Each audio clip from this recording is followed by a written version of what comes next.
Good morning, or depending when you're watching this, good afternoon, good evening, or good night. My name's Ross, and as always told, out of Voice Radio. So today, we're going to be looking at another alternate art card. Today, we're looking at Infernape, and Infernape's kind of cool, ladies and gentlemen, because this is the first proper fighting type Infernape we've ever had. Now, I know that in Stormfront, we technically had a fighting type Infernape. But the fighting type Infernape didn't use fighting type energy, it used colourless and fire type energy.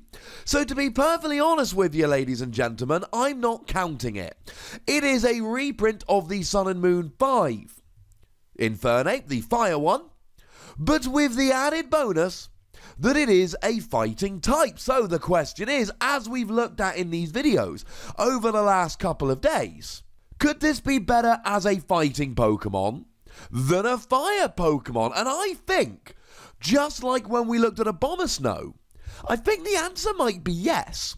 Now, starting off, turning into a fighting Pokemon would usually give it the added bonus of Brooklet Hill, but you don't actually get Brooklet Hill, because okay, you're a fighting type, but Chimchar is not a fighting type. Maybe they will release a fighting type Chimchar, in which case, brilliant. But otherwise, Brooklet Hill doesn't allow you to search out that Chimchar, pop it straight onto your bench. That in and of itself is kind of annoying, to be perfectly honest. Now, the good news is that fighting decks, they're just really good at adding damage on. Firstly, you've got strong energy, which means that all of your attacks do an extra 20 damage for each strong energy attached to your fighting type Infernape. Although do be careful, because of course strong energy can only be attached to a fighting type. So if you've got a fire type Chimchar, you can't attach a strong energy there. That would be very dumb. And you also have a Regirock EX, sits on the bench. Now this can be grabbed with Brooklet Hill, and it says that all of your fighting type Pokemon do an extra 10 damage to the active. And it's this combination of Regirock and strong energy, which I think potentially make this Infernape better than the other one. Plus, I think it has better partners, but we'll get into them. Now, in terms of having a better weakness, meh.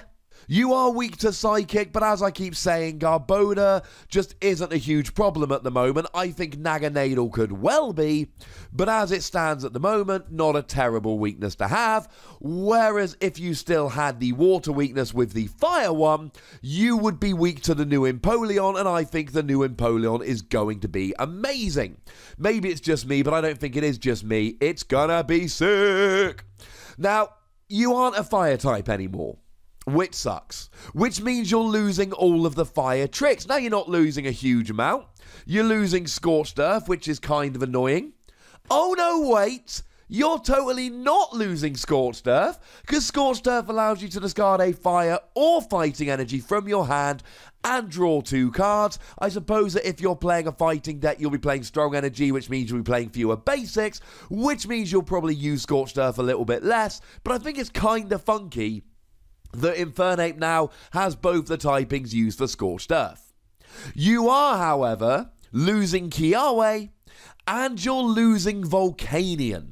Now, Kiawe is a really good supporter that allows you to just attach 4 fire energy to one of your Pokemon. Having said that, you don't really need much fire energy for Infernape, so you're good. And in terms of Baby Volcanion, hey Nick, it's decent energy acceleration, but at the end of the day, you're only using 2 energy for the attack here, so like I've said, you can live without it. The best thing about this Infernape was always the ability. And it's kind of weird because the ability is still totally intact. So the ability here says that you, or your opponent I should say, take 6 damage counters from burn between turns. So rather than the usual take 2 damage counters, flip a coin if heads you're not burned anymore, your opponent takes 6 damage counters and then flips the coin if heads they're not burned anymore. Now this is kind of cool, because of course if they take 6 damage counters and then flip a tails, they've got to get out of the active, or else they then take another 6 damage counters, and that will add up incredibly quickly. The thing is, we can talk about partners for this burn ability, and we're going to in just a second. But the problem is that you're not playing fire energy with this Infernape, so you're probably not using Pokemon that use fire energy. So you've got this weird situation where we've got a non-fire Pokemon that allows you to do extra damage with burn, but means that you're not playing the right kind of energy to take advantage of the extra burn, which seems a little bit weird. I'll give you a great example. I mentioned Turtonator the other day, the Turtonator from Ultra Prism. For 1 fire energy, 10 damage plus burn. Oh no, wait!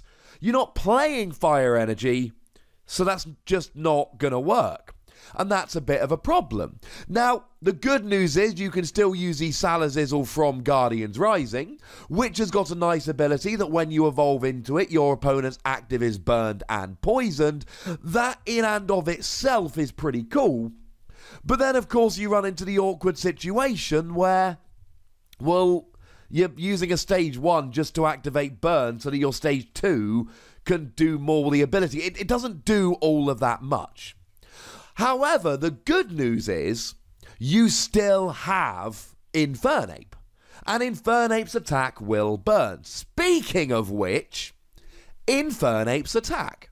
And just as a quick side note, I know a lot of you have suggested using Entei along with Infernape, and you can, but that's not really what we're talking about today. That is going to get its own video in the not too distant future, talking about whether Entei could be good in the near future. For now, we're really focusing on the fighting type Infernape, and the fighting type Infernape is not going to be played with Entei that uses fire energy. You're going to use the fire type Infernape. Anyway, the attack. 2 energy, in this case it's a fighting and a colourless, but if you played the fire one, it would be a fire and a colourless. You do 50 damage, plus automatic burn. Now, I like this very much indeed. I like this a lot more than I did back when Infernape was a fire Pokemon. Because when Infernape's a fire Pokemon, you do 50 damage, then they take 60 from burn, they're up to 110. Oh, okay. Now, if you used a choice band, they're up to 140 if they're an EX or a GX. So, okay. You're not KOing anything. Now, if you got 2 lots of burn and 2 attacks, yeah, you're doing loads. You're doing 80 twice, which is 160, plus burning twice, which is 120. You're doing absolutely loads. But you've got to rely on that, and that's a little bit difficult. Even if you get to hit them with burn twice, you do 80 with a choice band. They take 2 lots of burn. They're only up to 200. So when they come back to you, things like Zoroark GX and Silvally GX still have 10 HP remaining, rather than being knocked out coming back into your turn and you being able to just get a hit on the new thing coming up. The numbers on the Fire Infernape don't work, but on the Fighting Infernape, with Regirock, Strong Energy, and Choice Band in play, they totally do. So let's say, for argument's sake, you're just doing the basic 50 with the burn, that's 110. Meh, it's not that good. Now, let's assume that you put a Strong Energy on there, 130. A Choice Band, 160. You're still not doing enough. Oh no, wait! A single Regirock, you're hitting 170. Tapu Lele gets a 1-hit KO. If you use either 2 Strong Energy or 3 Regirock, you then go up to 190 and you get a 1-hit KO on a Buzzwole. But it's not just about getting the 1-hit KOs. It's about the fact that you can get a KO coming into your turn. So let's take a Zoroark GX. It's got 210 HP. So if we can do 150 including burn, if your opponent flips tails on burn and doesn't get out the active, they'll take another 60 from burn and be KO'd. Well, you're doing 50 normally plus 60 from burn, which means you need to do an extra 40 damage. Well, with Choice Band Regirock, you're there. With Strong Energy 2 Regirock, you're there. You get where I'm going with this. This was not a good attack on the original Infernape, on the Fire-type Infernape, because you didn't hit the numbers. But now you make Infernape a fighting type, given access to Strong Energy and Regirock, and it makes a gigantic gigantic difference, because now you get to do extra damage, which means you are hitting the numbers, and now it's much, much better. I like this a lot more than I liked the fire type Infernape. If you're literally just using it as a stage 2 to do extra fire damage, it literally doesn't matter which one you pick, go nuts with whichever. But if you want to attack as well, I like this fighting type Infernape. It's weird having a fighting type that does more burn damage that you're not going to play with fire type Pokemon that burn. But this attack is so good that it actually becomes viable potentially on its own. I like it a lot. I'm giving it between 3 and 4 Wassies. We don't give half Wassies. That would be barbaric. I like this a lot more than the fire type Infernape as an attacker, and if you're just using it to boost burn damage, it really doesn't matter which one you go for. But the key point here is very simple. As a fighting type, it hits numbers and gets key KOs. As a fire type, it doesn't. But as with all of these, ladies and gentlemen, I need to hear from you guys. Tell me what you think about the fighting type Infernape. Tell me if you think it's better. Tell me if you think it's viable on its own. I want to hear from you in the comment section. Go nuts! Be nice.